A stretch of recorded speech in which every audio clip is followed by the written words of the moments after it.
Episode 28. Episode 28, new set again. New stew. It's not a new year, so our previous episode was called New Year, New Stew. Actually, Yeah, this is the end of the year. yes. So it's the same year. It is December 21st, to be exact. December 2024. Same year, new stew. Yes. New sort of everything, Yes.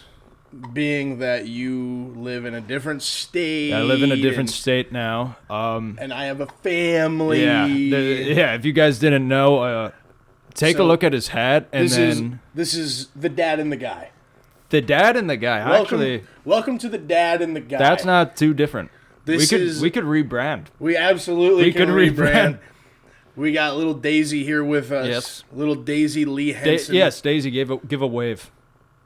Kind of. Okay, so Daisy is 8 weeks old. She's 8 weeks old. In one day. That's insane. Tomorrow she'll be 8 weeks old.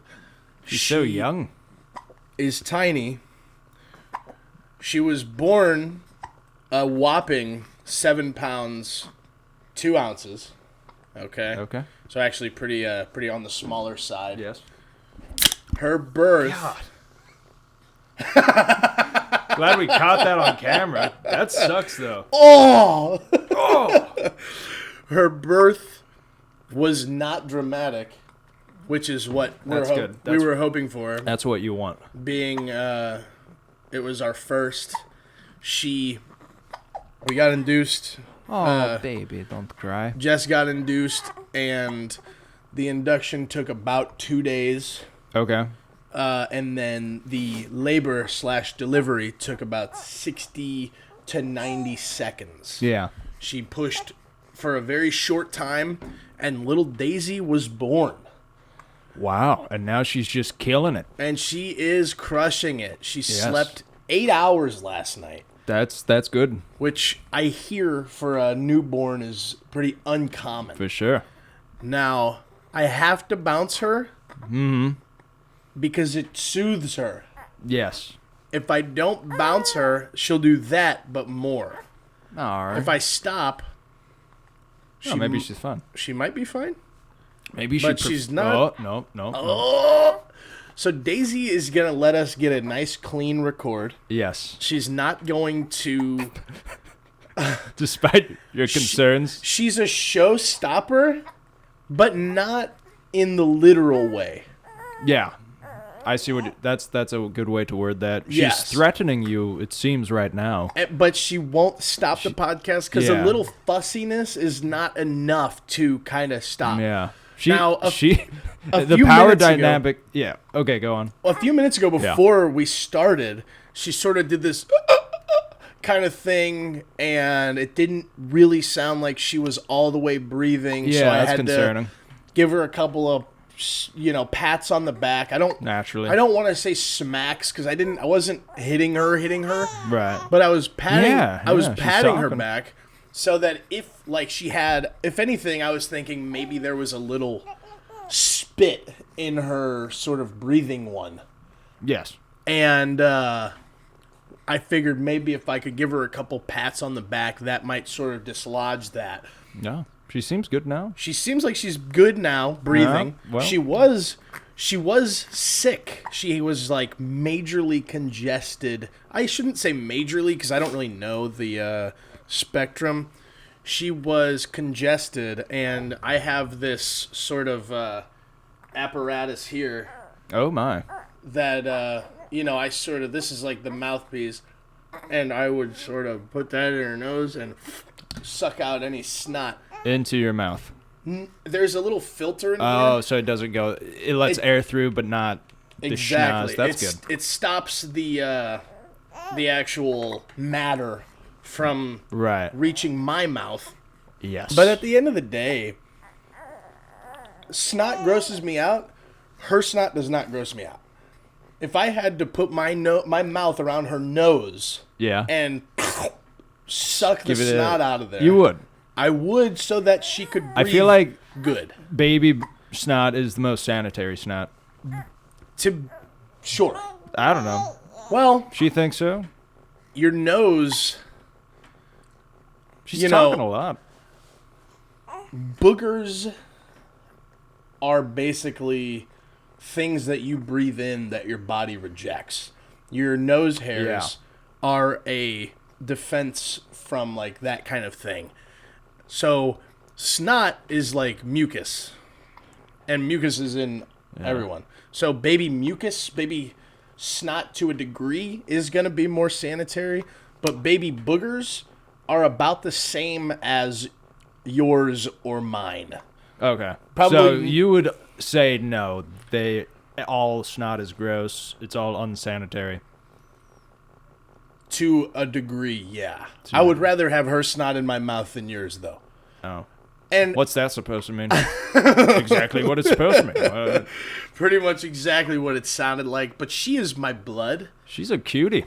Yeah, she's a perfect baby. You guys aren't really going to see her because, you know, we don't know. This is going out publicly to everyone. Right. And we don't know who's out there. We don't know who's out there. There's creepy people. Yeah. And I don't want creepy people seeing we don't know all baby. of you.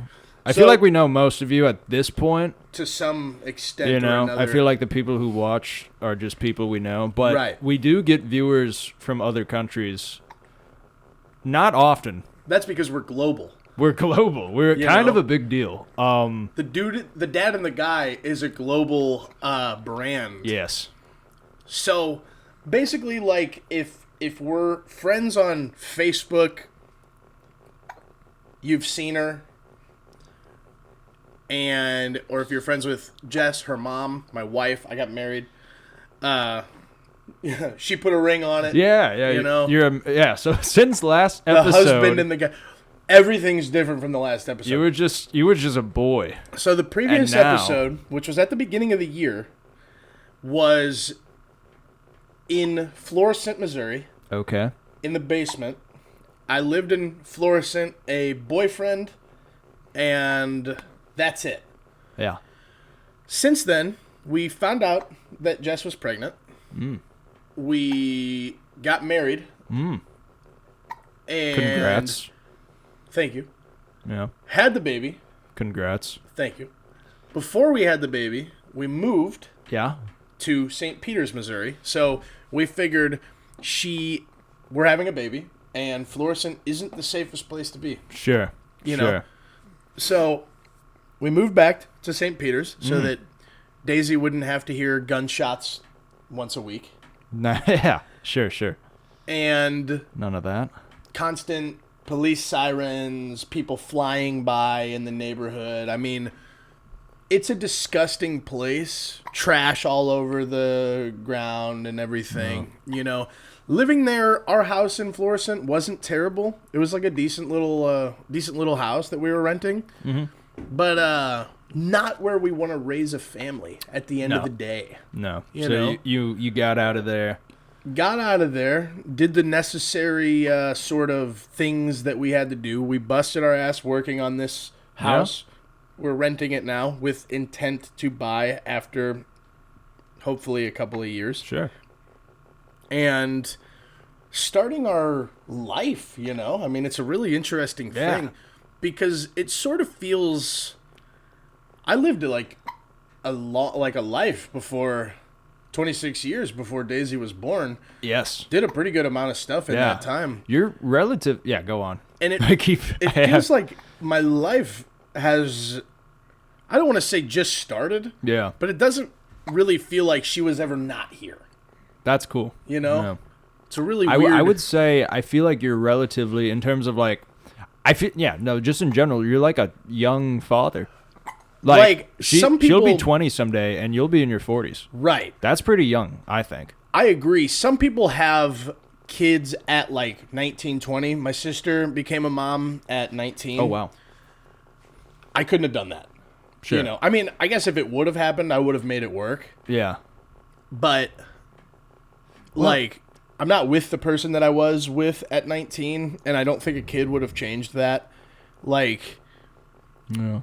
I think at 26 was a good time to have our first baby. Yeah. You know, Jess, I knew before, so basically, if you're 19 and you find out you're pregnant or the person you're with is pregnant, you're thinking, Jesus, I don't even know if we're going to be together for a long time. Yeah. You know, like I was already thinking about breaking up with you. Oh, my. But finding out that Jess was pregnant, it was exciting. It was like that's good, yeah. Immediately. Yeah. It was never the only like scariness came from like, holy shit, we're going to have this baby that we are fully responsible for. Mm-hmm.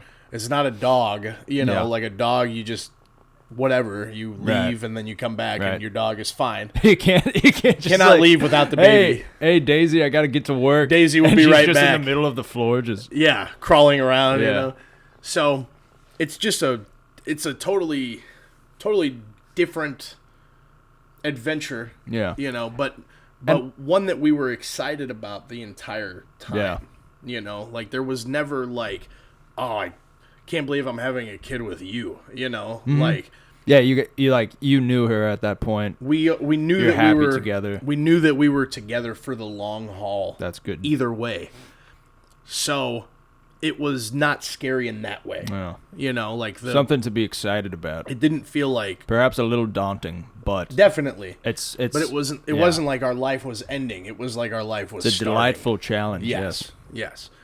Now.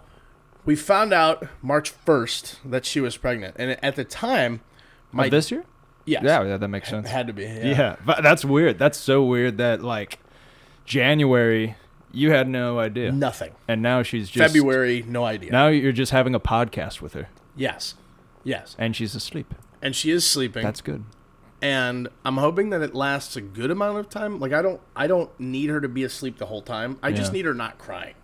Yeah, that's ideal. Like I said, bouncing her soothes her. Yeah. She falls asleep. I don't think that's unique to her. I think that's just babies like being rocked. Naturally. So, find out she's pregnant. Sure. I forget when we found out the gender. So we were thinking about names for boys, thinking about names for girls. So that didn't last long. You see how that didn't last long? She's sort of semi-awake already. Yeah. Oh, maybe not. I'm wrong. Yeah, it seemed like, she was going through something like in her dream. Yeah. Her eyes were definitely open. You cannot argue with that. No. But, so you weren't... Oh, she's... But you weren't sure what the gender was. So before we knew the gender, we're thinking about names for a boy, names for a girl, whatever. Then we announced to our families that we're having a kid. We go to for her family, we kind of took them all out to dinner. We bought these like little scratch off, like these little fake scratch off lottery tickets. So you're thinking, oh, I got a scratcher for everybody. Goofy little fun thing, you know, let's see if any of us win anything. Yes. Scratch them off. And her family's so easy to lie to. You scratch them off, and they're just really gullible.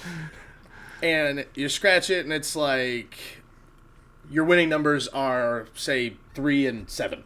Okay. You scratch them off, and it's like, 1, 6, 3. Oh, 7. That's a winning number. So let's scratch. What's my prize? Yes. You scratch it off, and it says, we're having a baby. Oh, that's cool. That's how you revealed it. That's how we revealed it to her family. So, obviously, very excited. Her mom doesn't have any grandkids yet. So she finds out she's going to be a grandma. She's, you know. Yeah. Oh, big yawns. Big yawn. Big yawns from the baby. My parents, who have been grandparents for 16, 17 years, we bought extra scratchers. Mm-hmm. So we took them out there, and we're hanging out, and I'm thinking, it's just me, Jess, my mom, and my dad. Mm-hmm. And I'm feeling out the vibe. I'm thinking, there is no natural way to get these scratchers to you guys. Yes. And do this together, like, because they aren't as gullible. So I said to them, I was like, you know, I had these scratchers. It was going to be a fun little thing, but I'm nervous. I'm shaking. So I'm just going to say, here's some scratchers. We're having a baby. Okay. And they're like, what? And, you know, they get excited too. Yeah. And it was just like a really beautiful time, both of them, revealing to both families that we're starting our little family. Yeah. Then we find out. So we did the early test. Your reveal to me was very nonchalant. Oh, to my friends. Yeah. How did I tell you? I think I was like, "What's up, Charlie?" And you're like, "Oh, just renovating the new house. Jess and I we're thriving. About to get married. Having a kid. Yeah. Probably gonna get coffee later today. You just shimmied that in very subtly. So I did that. Mikey, another friend of mine, I want to say he was like, no, I was like, hey, we gotta come. We gotta tell you something. So be outside, whatever. And I did the same thing. I'm like, yes, I mean, it's cool. We've just been hanging out, doing our thing. We're having a kid. It's whatever. Mm-hmm. And just, like, mix it into the conversation like it's nothing. Yes. Joe, he was on here. The chef? The chef, yeah. He was on Season here. 1, episode... Whatever it was. 11. One of them. Correct us if I'm wrong. And we were going to play pickleball. Yeah. And so I took Jess, and we're... I didn't know you balled. Yeah, it's fun. I like it. Yeah, go on. So I brought Jess, and we're hanging out, and the ball, Joe was like, Jess, do you want to play? And I was like, oh, she can. She's pregnant. Nice. Okay. And he's like, what? I'm like, come on. Serve it. You just act like nothing happened. He's like, oh, okay, you're joking. I'm like, well. You could have, you could have just been like, could have been joking. why are you being weird? And right. Kept playing. So that's what I was doing. And then we volleyed it back and forth, and the ball like sort of went in Jess's direction. I'm like, hey, careful, she's pregnant. And he's like, are you being serious? And I'm like, yeah, come on. I'm like, all right, get ready. I'm about to serve, Yeah. So that was like fun to do, like. And you could like do it with multiple people. So many people. Find creative, nonchalant ways to tell my friends was really fun as well. Yes. So fast forward, we take the blood test. Jess gets a little bit of blood drawn, and it's like $100, whatever, to find out the gender early because we were antsy and we needed to know. Right. And we're like, oh, you'll get the email with the results in it in like 3 to 5 or however many days, but it was like a range. It could be this many days minimum, this many days maximum, and somewhere in between. So we're waiting with bated breath, checking the email every night. Bated breath. Yeah. I don't know what it means. I've heard people say it. Exacerbated, maybe? I don't know. Yeah, I don't know. But the breath was bated while you were waiting. Okay. Definitely.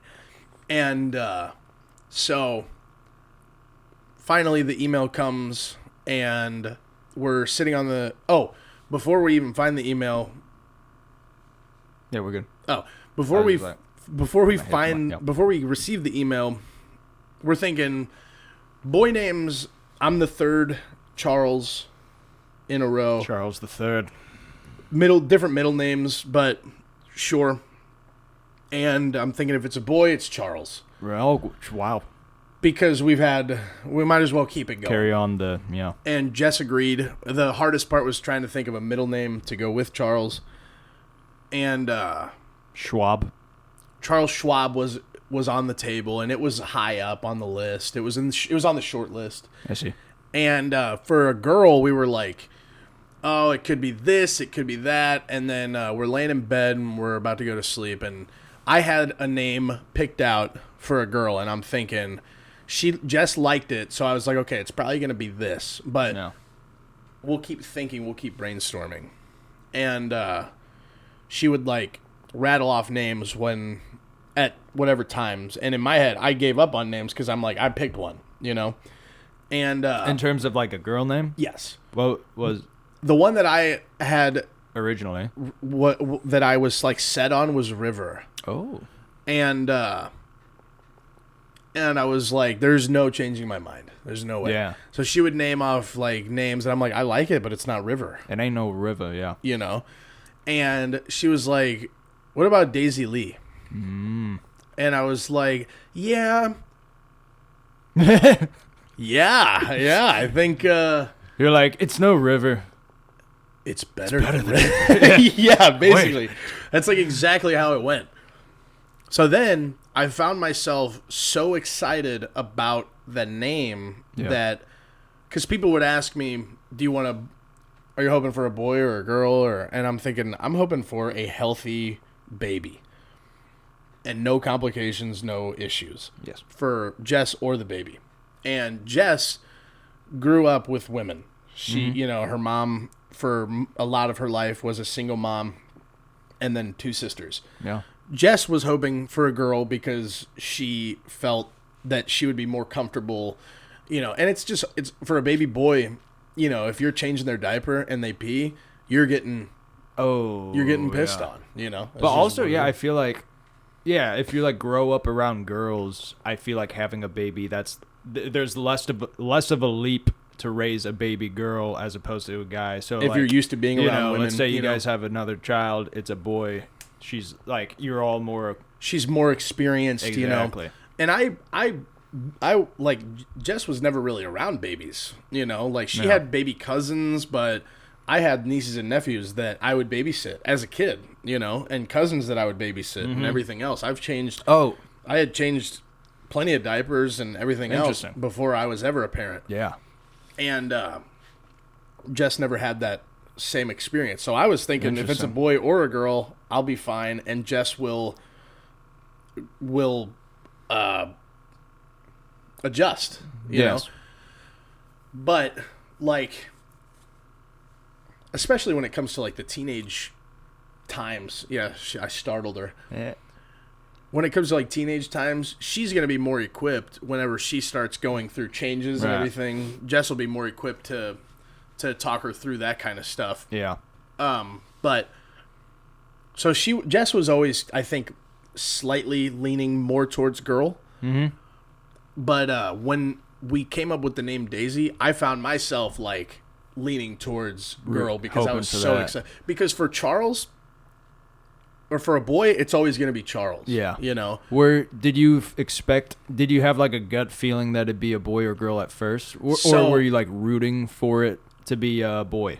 I was not rooting either way. Mm-hmm. I was like, everyone would say, "Are you hoping for a boy or a girl?" And I'm like, "I hope a healthy baby." Yeah. And they'd be like, I would be like, "I really don't care if it's a boy or a girl." And they'd be like, "Oh, everybody," And I'm like, "No, seriously, I really have no specific preference." But Jess and I both did have a feeling that it was a girl.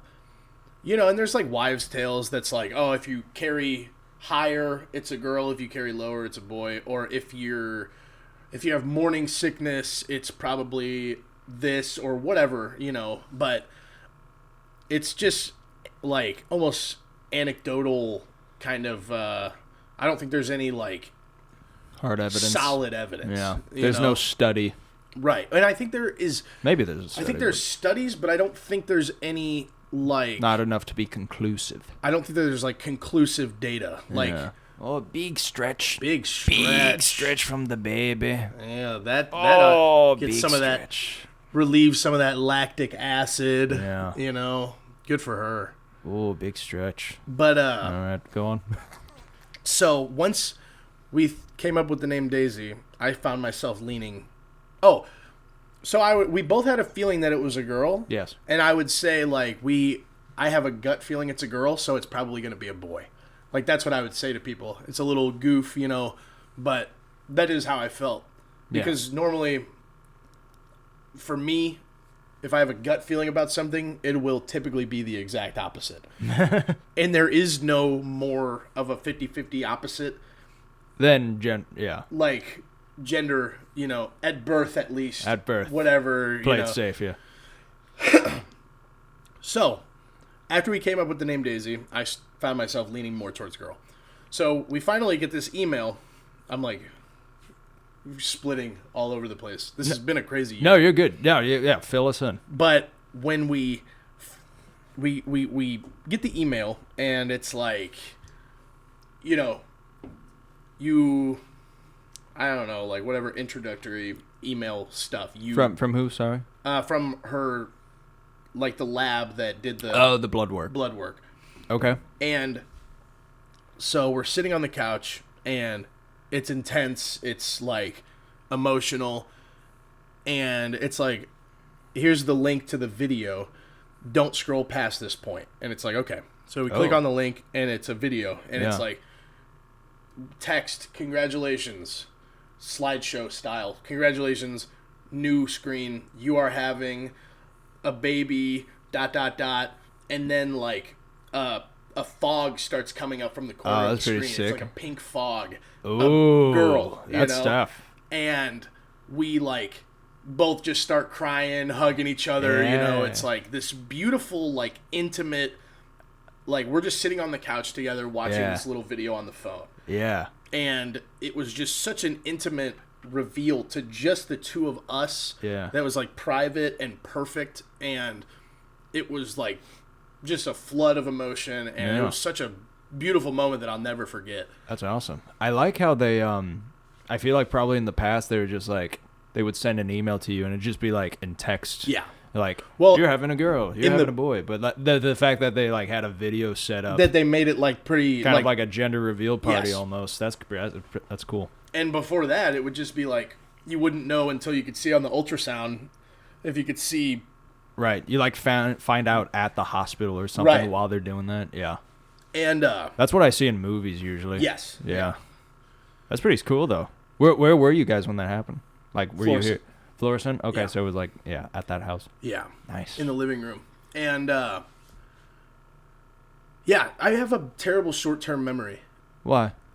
Well, just in general. I don't know why. Tell me. Like, figure it out. No. Like, things will happen. Like, I'll watch a movie. Yes. And I'll just forget it. I'll enjoy the movie. This was an awesome movie. And then credits roll. And if you ask me what just happened, I could probably say, like, a few things. Yeah.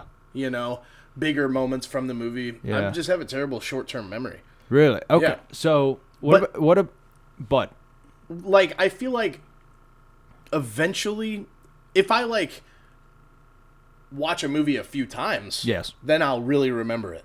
You know? It'll get ingrained in your crevices of your brain. So it's almost like it has to be repetitive. It has to be, like, hammered into my mind. It's got to take a few laps. Yeah. You got to witness it a few times in order for it to stick. Video games, you know, like a lot of things I'll really enjoy, but then just not remember. But then I'll be like, I remember enjoying that, so we'll re-watch or replay or something like that. I have a question. Okay. So if your memory is like short term, right, and you witness something for the first time and you forget it, do you find it would be more enjoyable the second time than someone who remembers it better? Hang on. Like, I think I had a hard time understanding. No, that. you're fine. So, like, let's say I feel like my short-term memory is like not too bad. Let's just say mine's better than yours, right? Okay. Let's say we watch The Avengers, right? We both watch it. We leave the theater. We're like, that was cool. And they're like, let's see it again like a month from now. When we Who's going to enjoy it more? Yeah, I feel like you because you remember less. Probably. Whereas I'm like, oh yeah, hey, this is about to happen again, you know? Oh yeah. Right. And sometimes I will be like, oh, that's right. This is about to happen. Like, I'll remember it as I'm experiencing it again. Right. It all comes back. So, yeah, it'll kind of come back like that. But with this year, think like the when the moment I found out that Jess was pregnant, I won't forget that. The gender reveal, that was just me and her, I won't forget that. And these are things that can only happen once, you know? Yes, that's true. So then we have our gender reveal with our families. And I don't like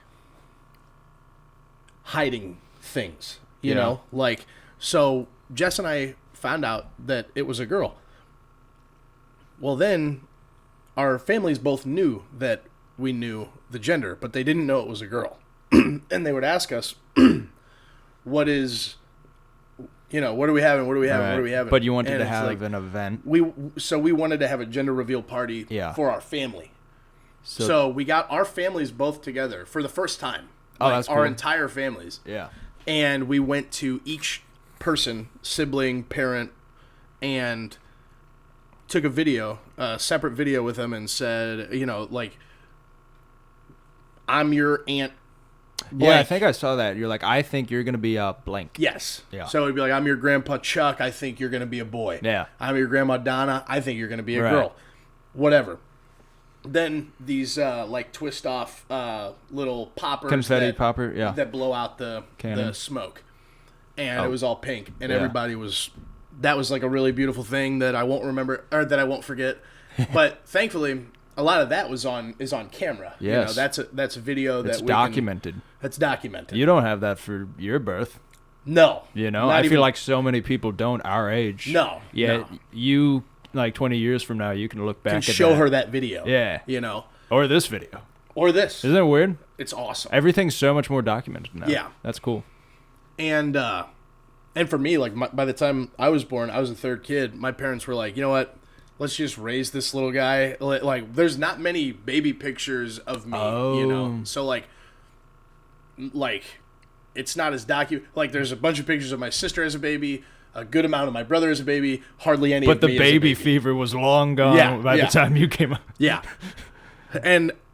That's what's cool, like, because back in the day, they had to get, like, a disposable camera and take the pictures and you had to go to Walmart and do all the extra shit. Yeah, now it's just on our phones.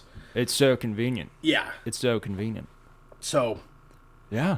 The gender reveal for the families, that was really nice, and it was cool having our families together for the first time and whatever. And, then. Yes. What? Go ahead. I was going to say, do you like journal at all?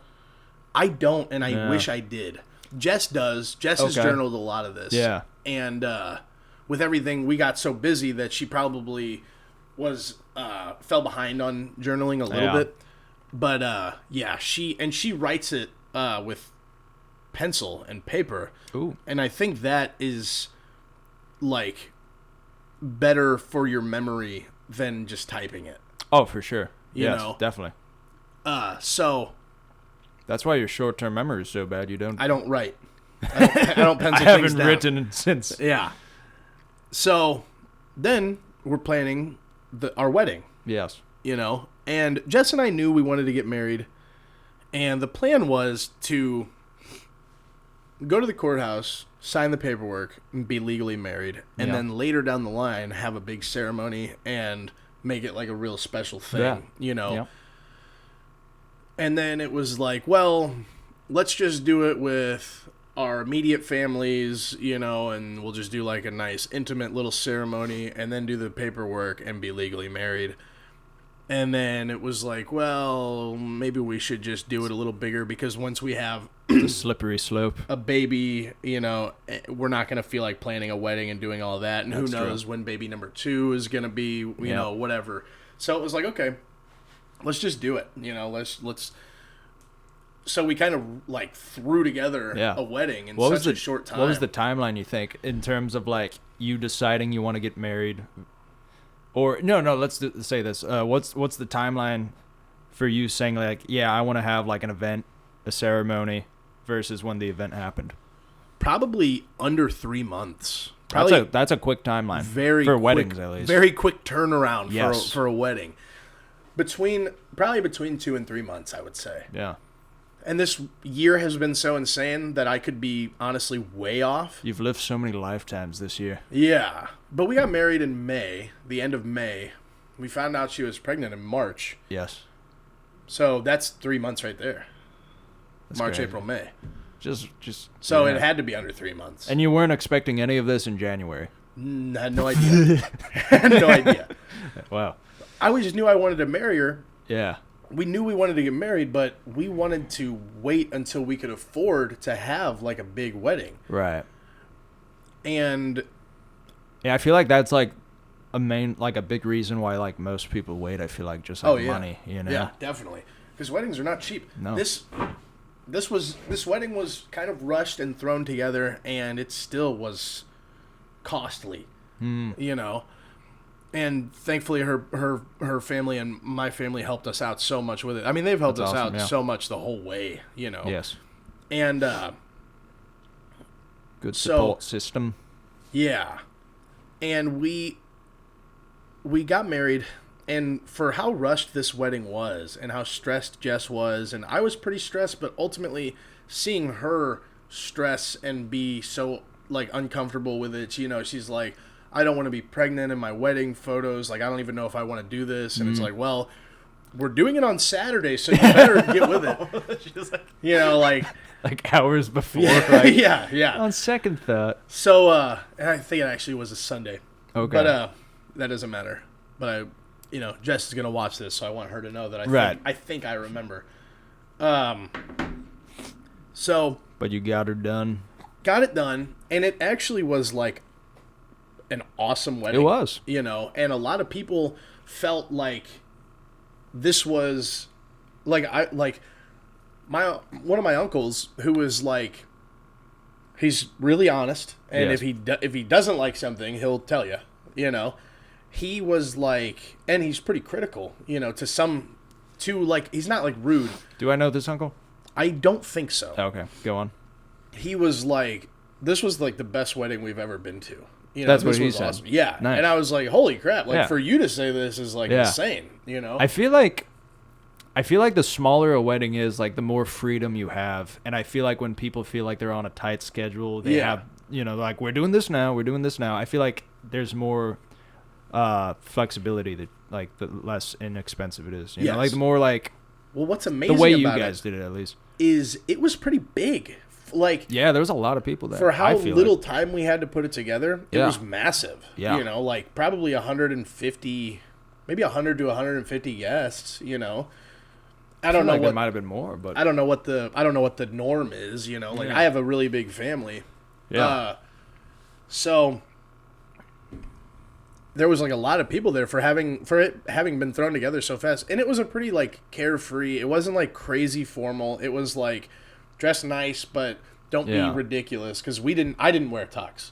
I was the groom. I feel like I saw like a big portion of everyone were like in like slacks and a polo, you know? And that was what people liked about it, was like this was a wedding, and weddings like are intense, Yeah. I don't like them. I feel like the more casual it is, like the less pressure there is. Less pressure, just a calm event, and so people were pretty stoked on how comfortable the wedding was. Yeah. And what happened was, it was in like a barn, and it started storming hard. It did. Yeah. Like right after, like we got pictures outside, and then we went inside and started doing the ceremony. It was storming hard. Yes. Hopefully we're still good. Yeah, it did. It just locked for some reason. We're good. It's Gotcha. still recording though. And it was storming, but everybody was inside. Mm-hmm. And then after the ceremony, it was still storming, but then it kind of like did that, like it was cloudy but sunny at the same time, and it was like wet and sunny but not raining. Yeah, the sun seeped. That feels Is past right. tense of seeped? It feels like it has to be. The sun shone through. Yeah. That feels wrong too. I don't know. Go on though. But it was like, this is beautiful. It was like, it felt really symbolic, like the way that it only rained at the perfect times, and then the sun shone through the clouds, and it was like, the weather was yucky for a second there, but now it's nice out again. And then, so we were all just kind of hanging out, reception style, like immediately following the Do you ceremony. think the sun was symbolic of your own life? There was a storm, and now the sun's coming through. Certainly. A little daisy in your life, Certainly, because things got rough for your boy for a while It's there. optimistic now, Yes. It's optimistic. So, like, it was, and it felt like such good omens for, like, Jess and my relationship. Just, like, this is what needed to happen. Yeah. Like, everything just happened the way that it needed to. And, however, during the, like, her maid of honor speech, there was an attempt. There was of sorts. There was an attempt at Jess's life, it seemed. So there was a few kids at the wedding, because it was a pretty relaxed wedding, and there was like sort of yard games outside for them to play. Yeah. And one of them was like a plastic dartboard with like plastic throwing knives and tomahawks that you throw at the dartboard, and it lodges in there, and whatever. It's like axe throwing, but children's version of it. Yeah, So dykes. Yeah. we're sitting here. Fisher Price Tomahawk. Exactly. Yeah. Jess next to me in our little champagne glasses. I don't drink, but whatever. It's an aesthetic thing. Yes. We're sitting here. Her sister is giving a maid of honor speech, and this rogue tomahawk comes flying from out of nowhere, our like off screen. Yeah, I didn't even like see the kid. Like that's how like it wasn't calculated, but the way it happened, it seems like there was like such a small opening. Yeah, and for like the angle that it had to have been thrown at. Yeah, and it hits the champagne glass and spills on me and Jess and breaks and. It was the glass broke. The glass broke, no. and it was like such an intense what just happened? What just happened, and what is about to happen as a result? And the father of the child went and sort of apprehended the attempted criminal, the would-be assailant, the crook. yeah, and. I think they might have just left immediately, and there was terrible cell phone service at the barn. There, yeah. And he texted me I'm so sorry, whatever, this crazy apologetic message. Well, Jess and I were staying at the Hollywood Casino Hotel that night. Oh, a big stretch. Following the wedding, so. We get back and I tell a handful of people hey, we're going to the casino after this. If anybody wants to meet up and play some games and whatever, try to win some cash and call it a night. It's been a good day. No. Why not let it ride? So the father of the would-be assailant met us at the casino as well. Yeah. And he was I met him. He's a cool good guy. Yeah, awesome guy. I've known him my whole life. Brother's friend. And he gave me $50. He said, "Here, I feel really bad, whatever. Here, I'm sorry." Yeah. Gave me a big hug. He said, "Here's $50. Go." He's like, "You can do whatever you want. You can go blow it, lose it right away, or turn it into something, whatever." Yeah. Well, I took that $50 and I turned it into $180. Oh, nice. Yeah. Nice. Yeah. Was it worth it? What? Like if you had to do it again? No. $180 was $180. So the that's a good right answer, yes. The incident didn't bother me a ton. I'm pretty easygoing, right. And a kid, he's just a kid, whatever. Jess was really upset. And naturally, reasonably. So I was upset with her for that, but ended up it didn't ruin anything. The wedding was perfect. It felt. I feel like in terms of that situation, like. As far as a Fisher Price tomahawk flying at your table, breaking a champagne glass, spilling on yourselves, it's the best it could have gone. It went the best it could. So someone, an omnipotent being says to you, a Fisher Price tomahawk is gonna crash into the champagne glass at your wedding. Yeah. By the way, it's like you're getting ready in your room and hey, you. Yeah. This is going to happen. Yeah. Okay. If it's gonna happen, I'm glad that it happened the way that it did. There you Jess didn't get hurt. No one got hurt. Good morning. Hi, she said. Oh, hello. Good morning, little baby. Daisy, this story is on. Oh, yeah. This story is for you someday. So, all things.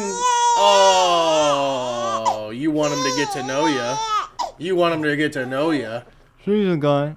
So, all things considered, the wedding was perfect. Other than that one little thing that is honestly, easily overcame.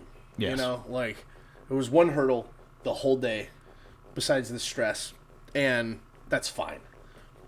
That's okay. I'll take it. So the wedding ended up being perfect and beautiful, and it was awesome. But then it was okay, the fun stuff is over. It's time to start working on this house. Oh yeah. The dust settled from the wedding. Now you got to get down and dirty. Yeah. So it was work until 2 or 3 and have to drive all the way out here, bust my ass working on this house, drive home to Florissant, and that's 30 minutes away. Yeah, so, you started working on this in Florissant, right? Yeah. That's a doozy. So it was 12, 14, hour days, and it was tough. When did you move here? When was this ready July. to move in? 4th of July? Yeah. We moved on the 4th. Gotcha. So the wedding is late May. All June, I'm here working on the house. Had a good amount of help, and got it move-inable, Yes. And there's still plenty to do, but move-inable. And baby ready. Yeah. So. Oh, baby. We little baby. Got ready to move. Moved. Moving is terrible. All the work that went into the house before moving was terrible. It was like gritty, grindy, like a nasty, like June and July. Yeah. Work-wise. And then August, it was like my dad and I were both like, we're a little fatigued from working on this house. Yep.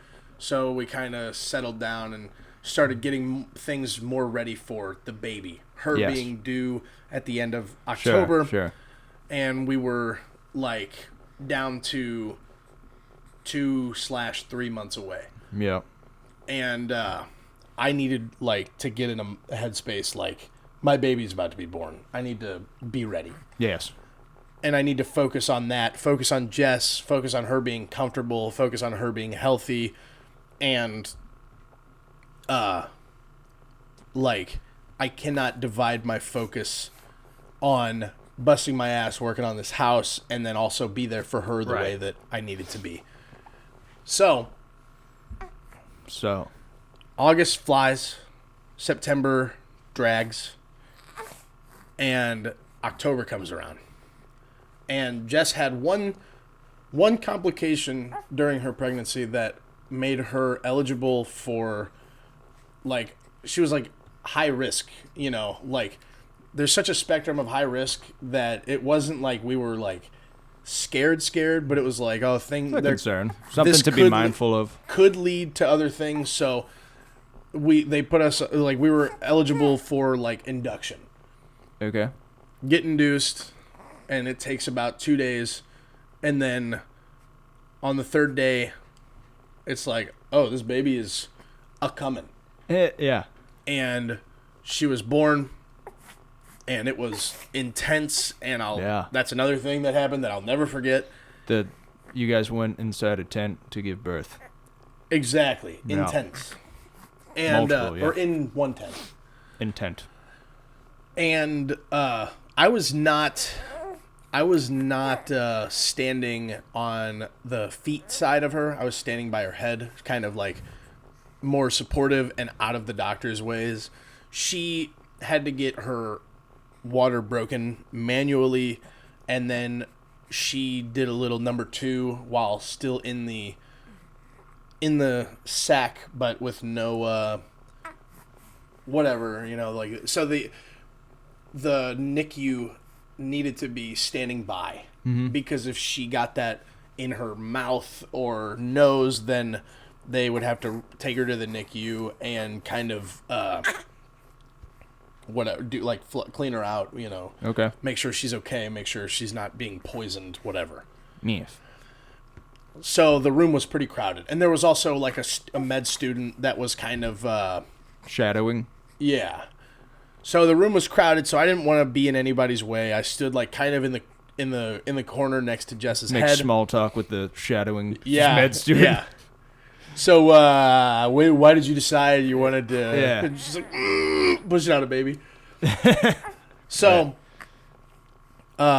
Daisy comes out, and I'm like hugging Jess. They take her over to this like machine that's like heated and like an incubator type thing. Kind of, but it's more just to put her down and get measurements and all that jazz. So, they take her, and I'm like, they got to do what they got to do now. I'm going to comfort Jess, be with her, tell her she did an amazing job. I'm so proud of you, whatever. Yeah. And they're like, hey, do you want to come see your baby? I'm like, yeah. Yes. And so I went and stared at her, and it was like, I mean, just this insane rush of emotion and everything. Yeah. And then they say, they let me cut the cord, and How was that? They clamp two sides of it, and they say, this is where you cut in between these two clamps. I said, okay. And we got these big sharp scissors, and I'm shaking, and I didn't even get it in one because it was like slimy, like an organ basically. Yeah. So when I cut, the scissors kind of slipped back. Now were these shears serrated? I'm sorry? Were these shears serrated? So I don't know what that like means. scissors can have like a smooth blade, or like sometimes they could have like little Jagged. It was jagged. It was smooth. Okay, yeah, that doesn't help. Right. So it slipped backwards, and there was like a little piece still, so I had to go back in for the second snip. Yeah. Got it in two. There you go. I mean, yeah. It's only up from here. It's no world record, but yeah. Room for improvement, yes. Exactly.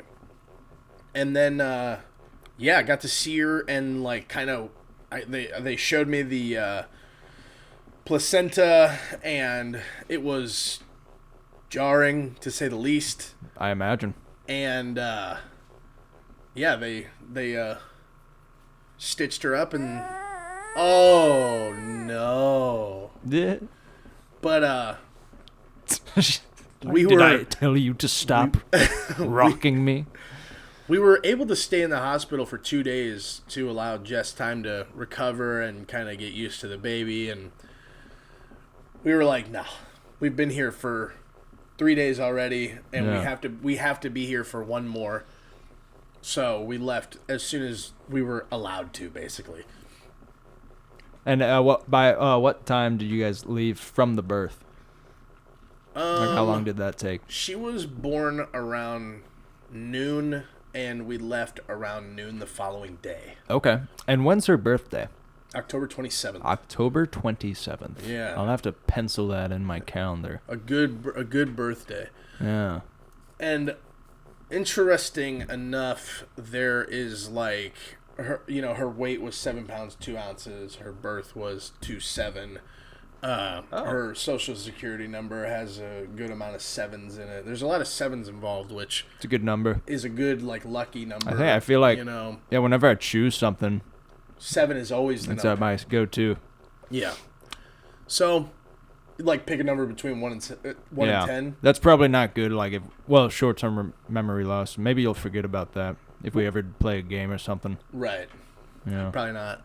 Oh shit! Shoot. But then we left, and I'm driving home with Jess in the back seat with her in her car seat, and it's like we just have this precious, but brittle,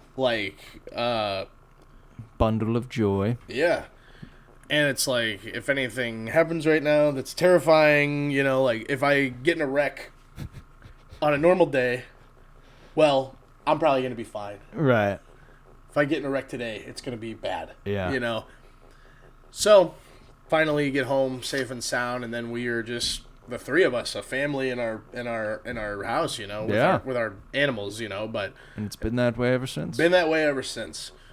And it's just been, it's been insane. Everything is so different, but also kind of the same. Mm-hmm. I don't want to be super different around her, but also I don't want to be completely, because I can be a little bit disgusting at times. I see. Yeah, you just got to put up a filter, Some kind of filter you don't have to act different, Right.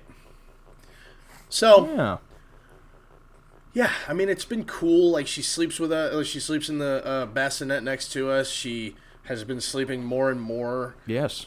Pediatrician visits have been good. She was back up. She blasted through her birth weight. So when a baby's born, they drop a little bit of weight. That's right. And then they put the weight back on, and we blasted through that. They said awesome. Our goal today is to be back up to her body weight, her birth weight. Okay. And she was over a pound heavier. Nice. So it was we're in business. Things have been really good.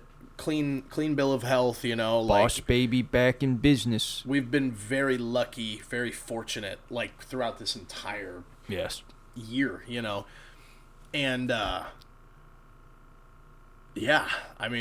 She's just here with us now. I know, it's so... She's just part of our life now. Yeah, like I met her for the first time yesterday.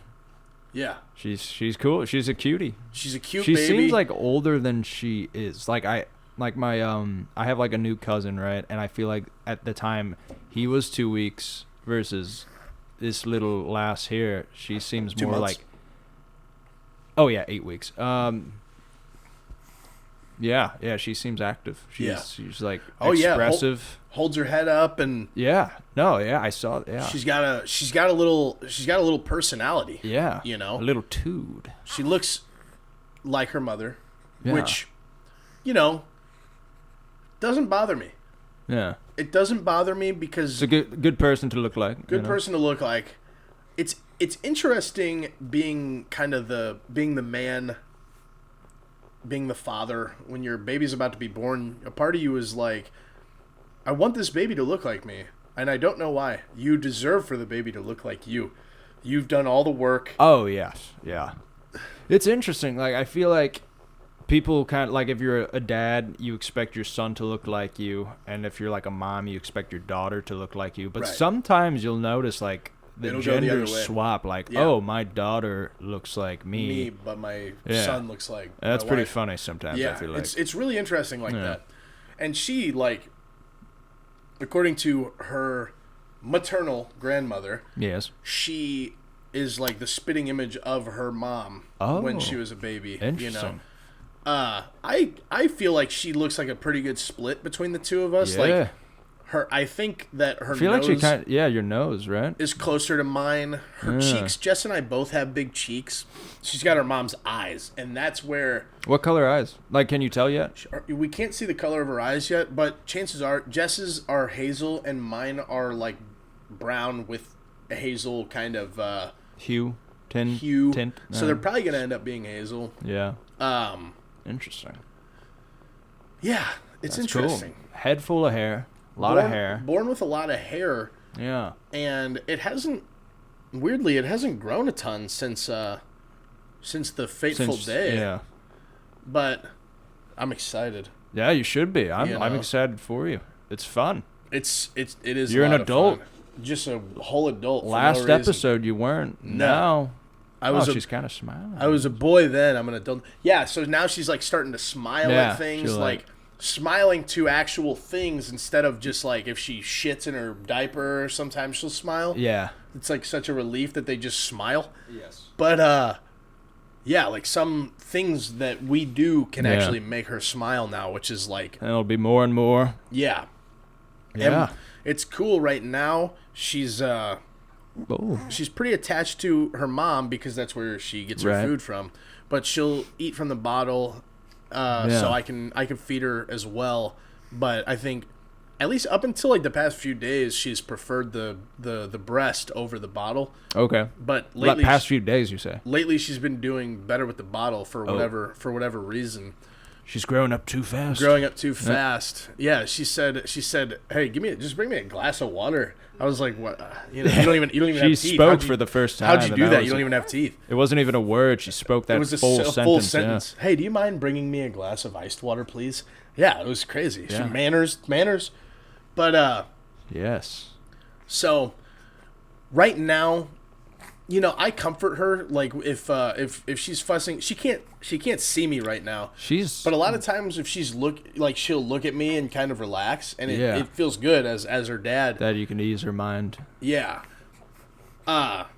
Just because she's becoming more aware. She's becoming more conscious and aware of things. Like for the first few weeks, it's just like this sack of flesh that you're just keeping alive, right? But now she's kind of developing a personality and reacting to stimuli and just becoming her own person. She's really good at like not crying. I feel like it's bouncing her. It's bouncing her. That's just the keeping secret. her comfortable. Yeah. But she's gonna be 3, 4, 5 years old at some point, right? And she's gonna be obsessed with me. 2028. Yeah. Oh yeah. I think her. Is that weird? It's insane. That's not. I feel like that's not that far from now. No. Her like graduation year should be like 2042 or something insane like that. And I feel like you'll probably look kind of the same. I feel the same. I feel the same way. Like I feel like you're not balding. I don't think I'm losing it up top. Yeah. You know, I'm hoping gray. You don't. Yeah, I feel like you don't drink. You know. Yeah. I feel like that kind of ages you. The only thing that I do that's pretty harmful to my body is eat. Ah, I see. You know, yeah. I don't eat great, but you know, I quit vaping in favor of the Oh, did you? Zins. Oh, you know. that's probably. That's gonna. I feel like that's the better of the two. That'll pay dividends. No. You know, like I the only thing that I do that's not great for my body is eat bad. I see. You know, but like you said, no alcohol, no cigarettes. Like those age you. Yeah. Those age you terribly. The sun know? ages you. And I'm young at heart. I think that's important. Like our generation, like think of like a 40-year-old in like 1990 versus a 40-year-old now is like totally different because our like the newer generations are just having more fun, you know, like staying kids. Like I'm still into video games. I still love Pokemon, which I loved as a kid, you know, like that is going to help us not age. Yeah. Dads in the 90s, they didn't really have that. Like their games when they were kids were like Pong. Pong or like, you know, just like what's the thing where you have like the paddle and the ball and you go like that? It's like a string with the ball. Oh, like an actual. Yeah, like that's what they did as a kid. It wasn't as a a video kid. game. It was like that, or the ball in a cup. It's like imagine you know, being like a 40-year-old doing this all like, day. Like, it's like, oh, what a day. Yeah. Boop, boop, boop, boop. Time to decompress. I got to 16 today. Yes. But so, you got more. You can do a lot more you did as a child now than ever everything before. is more accessible than it was. Yeah, it's easier to stay a kid at heart than it ever has been before. So I think that's going to help us not age. I feel like quickly. it's the people you're around too. Like I feel like a lot of your friends like are like from a young age, right? Yeah. So you know, you kind of grow up together. So. Right. Yeah, we keep each other young. Yeah, I think it's just like what environment you drop yourself in. And I don't get like, I get stressed, and stress will age you too. That's true. But I don't get like, oh, things are ending. My life is ending. Stressed. You know? Things stress me out, and I get overstimulated. You know, but I don't get like my life is overstressed, and that helps. Like, yeah, I wanna have fun with her. You know, I don't want to.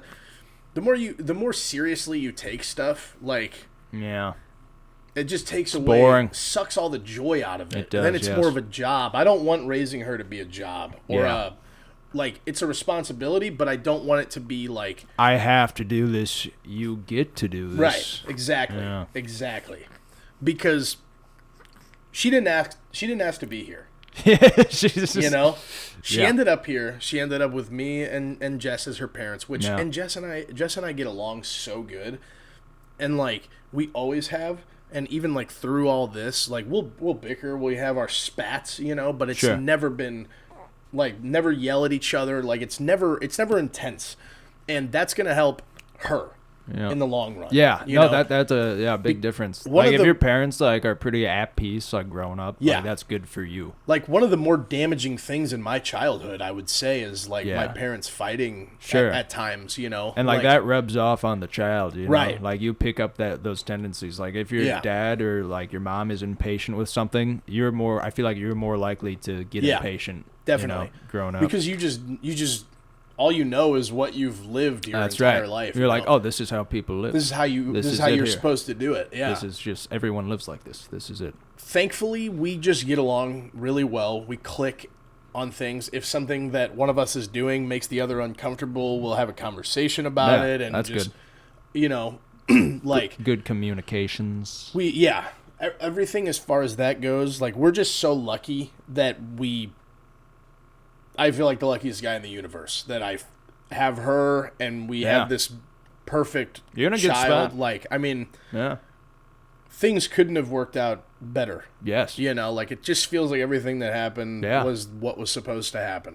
It feels like it was interesting. Like, you know, it feels like I was just kind of wandering, you know, like we were kind of coasting. autopilot, go to work, come home, go to work, come home. Do some things that we enjoy, but ultimately, what's the point, like, and it just feels like a brand new purpose, like, has come from all this. It's like, oh, like, it really feels like our lives just started, Yes. And everybody doesn't feel that way. I always wanted to have my own family. I always wanted to be a dad. Sure. But not everybody, like, it's not like that kind of thing where it's like, oh, your life doesn't start until you have kids. My life didn't start till I had, Do you feel that way? I guess it's more of a restart than starting. Okay. Like, like I said, I did some pretty cool stuff before. Yeah. I did a little bit of traveling, did a little bit of this, a little bit of that, Yeah. Had some fun, but did maybe things that I loved. Yeah, you live your life, but maybe it was like a point where, like, do you think like before she came along, before this year, do you feel like it kind of like became dull at all? It was becoming stale. Stale, yeah. It was just like, oh, here we go again. right? Like, Here we go again. Like, what are we even doing? Kind of, So maybe that's what it was. Maybe it was like my life was coming to an end, and our life is, kind of beginning. Well, and maybe I'm just being dramatic. It could be a recency thing too. Like, I feel like what I hope for you, I feel like, things grow stale with age, but you seem like very excited right now. Oh, this is, and like maybe like whenever you like look back, maybe if you're in like a rough patch or something, you can always look back here at episode 28 and see the glint in your eye. Yeah, for and sure. all that, and you're like, dang, yeah. The only thing against that is that this is what I've always wanted. Yes.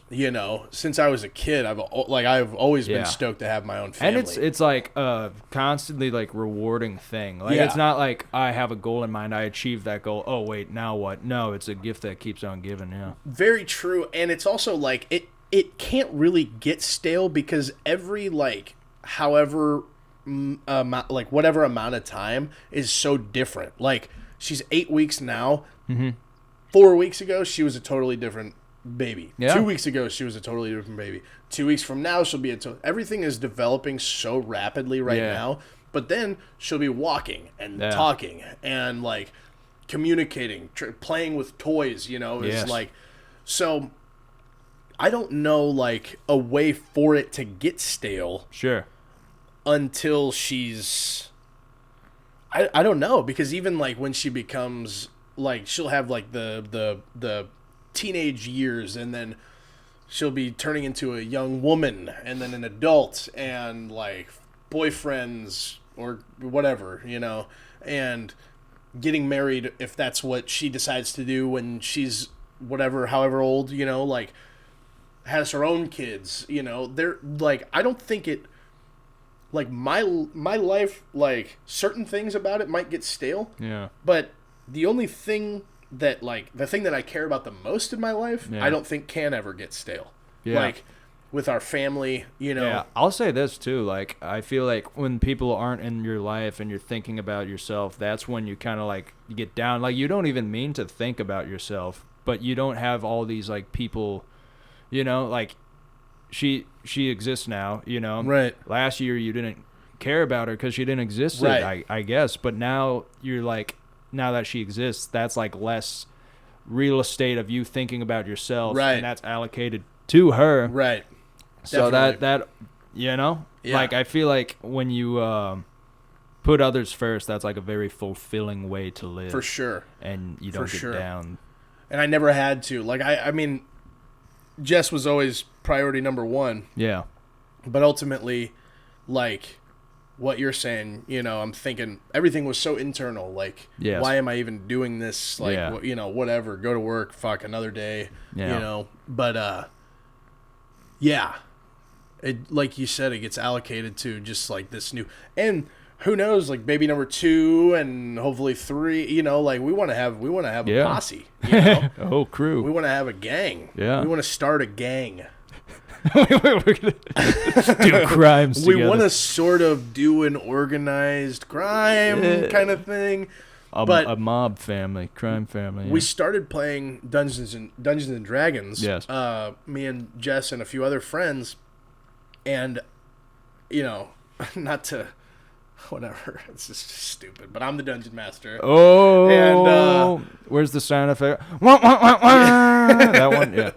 But and I got her a few like D&D themed baby books that I will read to her sometimes. Oh, that's cute. Yeah, I'll show those to you. Yeah, after. please do. But I read them to her sometimes, so I want to kind of sort of plant that seed as an 8-week-old. Yes. And yeah, no, reading's good for reading. a baby. Oh yeah, you know? yeah.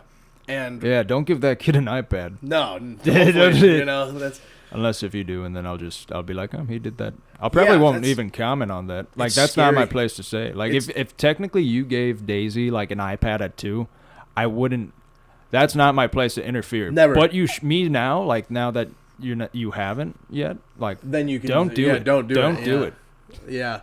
That is the goal, is to give her an iPad as little as possible because, man, like, and when I was a kid, I got my first cell phone when I was in like 5th grade, but it was just a flip phone. Right. And it didn't entertain you. It was just for like contacting people. Texting and calling people. Did you have Snake on there? Wasn't that a game? Maybe? I don't know. That sounds familiar. I think I did. But it's definitely not as fun as like interacting it's not with enough to friends play and for stuff. hours. Sure. You know? These iPhone games now, you could sit for hours. Yeah. You know? And the idea, like, our imaginations as children were and we had video games. Yeah. But no, I feel like throwing that in someone's life, like, it just kills the imagination. Right. You know? But I mean, I started playing video games when I was like 3, 4, 5, whatever, like Mario and whatever else. Yeah. But they weren't good enough to take over. Yeah. You could still, like, yeah. It was like, okay, let's go outside, let's ride our bikes, yes. do crazy stuff like that. But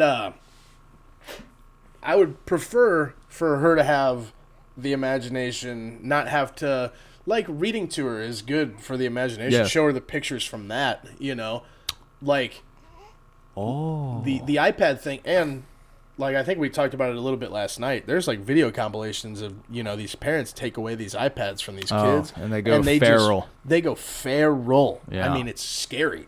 Yes. You don't want yeah. I don't think.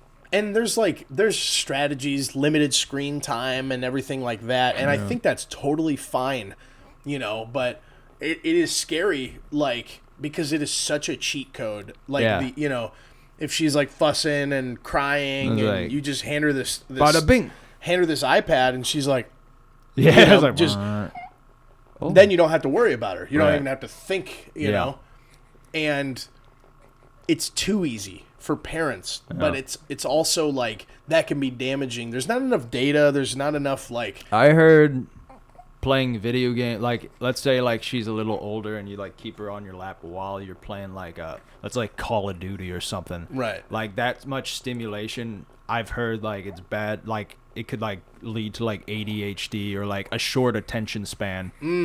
That's like the first one that's actually made some kind of sense. Yeah.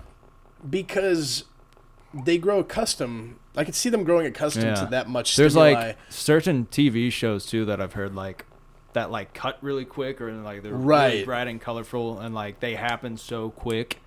Whereas like, and that's probably not. I've heard that's we're going pretty long. We can always have a part 2. Yeah. Yeah, that's like bad for the child's attention span. Whereas they watch Clifford or something. Yeah. That has a plot that's kind of like unfolds slowly. Right. Which is like better for them. I can totally see that. Because like, they say a bunch of crazy stuff. It's like, oh, if you show your kid this, they'll be autistic. And it's like, what? Yeah. I don't think it works that way. You know? Right. But right. Yeah. Yeah. There's so many just strategies, and no one knows what they're doing. No, yeah. We're new parents. Yeah. Like, we can read blogs and advice and whatever else and hope that we can take the things that we agree with from each thing and try to kind of cobble something, make that's best for her, our own strategy. And like, I don't really care. I just want her to be a good person, you know? Like, I want her to be I want her to treat people good and be kind and just whatever. Like start her own life, do her own thing. You know, like. But the iPad thing is like, I don't know. Like I can totally see why people would be like, here's the iPad, just relax for a little while. Right. You know, if you're desperate. Right. She's like, but I would like to try not to. You know, it's tough. It's hard because, like I said, there's not enough data, and it's our first time. There's gonna be time. I mean, there's times now where she's crying, and I'm like on the brink of having like a meltdown myself because I'm like, I've tried this, I've tried that, and none of it's working. You're still screaming, you know? I feel like it's only going to get better though. Yeah. Like with her, and like, if you, like, next time you have a kid, like, and they're screaming, you're like, been here, you know? You know, but experience. The problem is she's going to develop, and her voice box is going to develop more. She'll get louder. And right now, her loudest cry is pretty loud, but we were at the bowling alley last night, and we couldn't really even hear her crying. Yeah. You know, and we took her to Isn't there, like, two, like, stages to crying, you feel like? Like, does she cry, and then there's, like, a point where it's, like, it gets quieter and more, like, raspy, you think?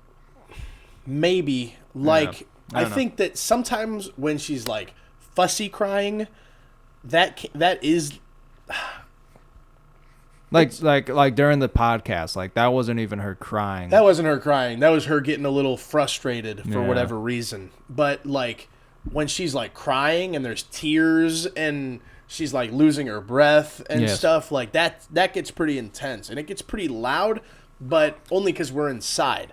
Yes. And we're inside a pretty small like quarters, you know, but if we were out at the bowling alley, like, I don't think she reached that level at the bowling alley, but even if she had, it wouldn't have been... Oh, big yawns. Big yawn. Good girl. Hey, don't just talk about it. Be about it. If you're tired, sleep. Don't just yawn.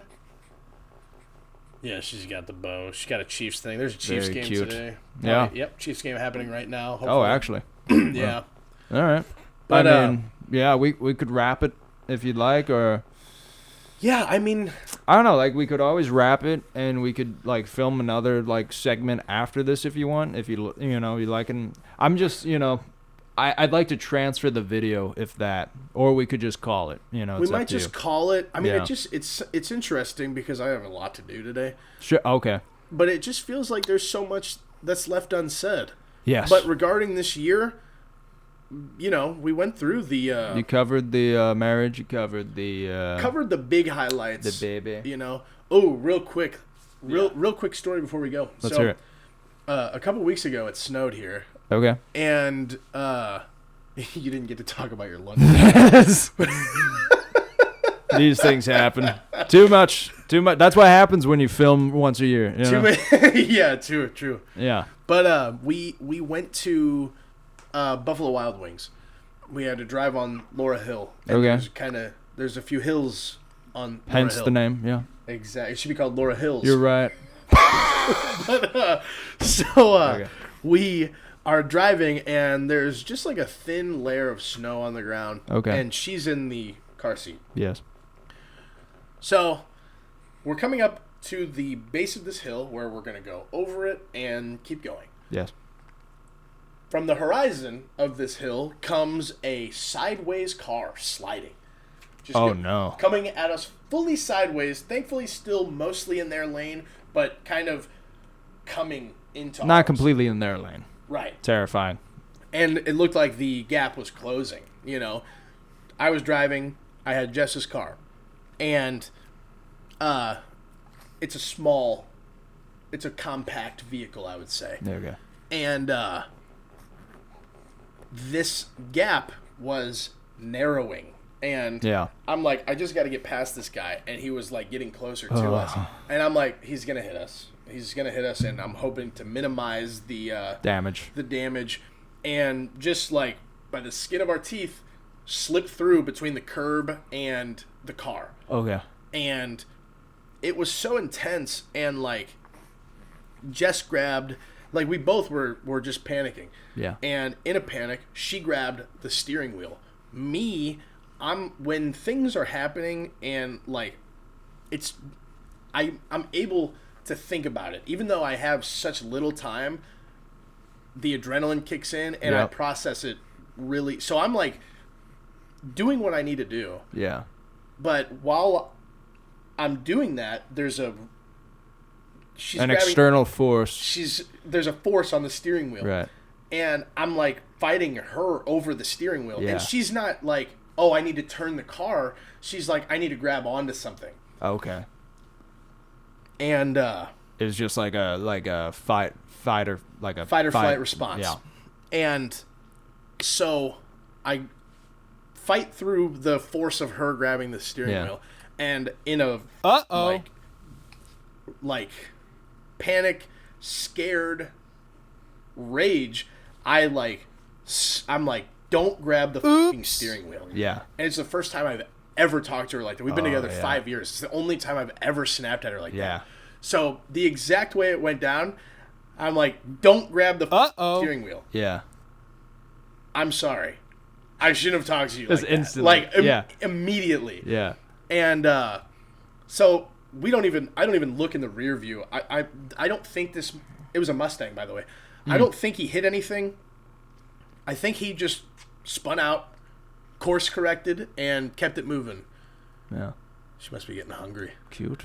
Go on, though.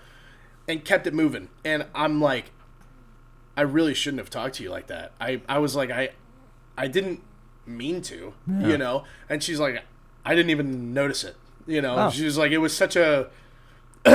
in the moment thing. Such an intense... She's like, I didn't even process that you said that. Yeah. You know, so...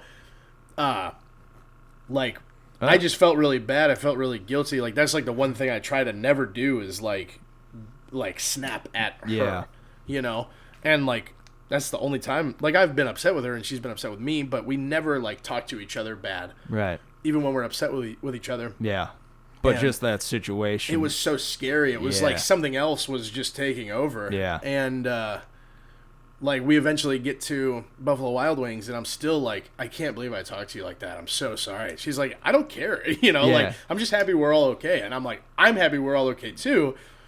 But I was like, for sure you shouldn't have grabbed the steering wheel because that almost made us wreck.